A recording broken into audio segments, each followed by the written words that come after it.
आवल जा भैया। बहुत पहले ये गाना के हम आप लोग के बीच में छोड़ले रहे, बहुत दुलार प्यार मिलल।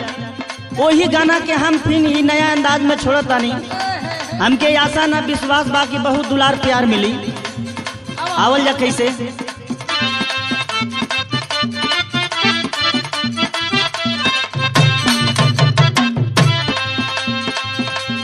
रतिया होले गरमिया ना डोले पमाना माना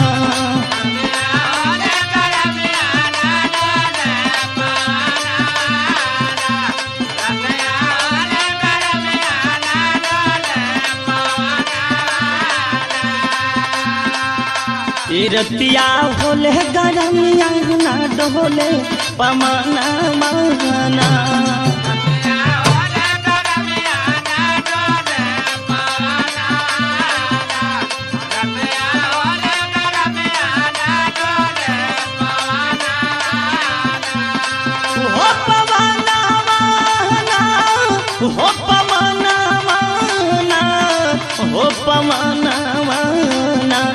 रतिया होले गरमिया ना डोले पवना माना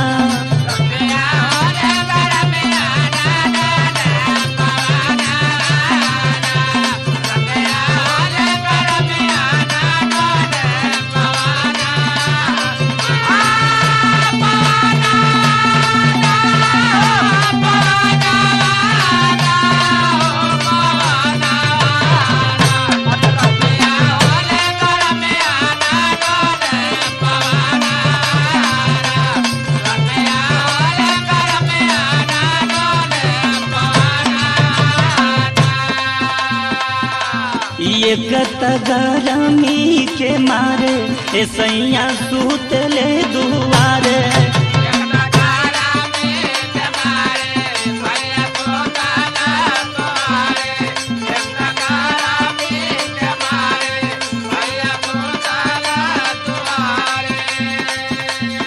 एक गरमी के मारे सैया सूतले दुआरे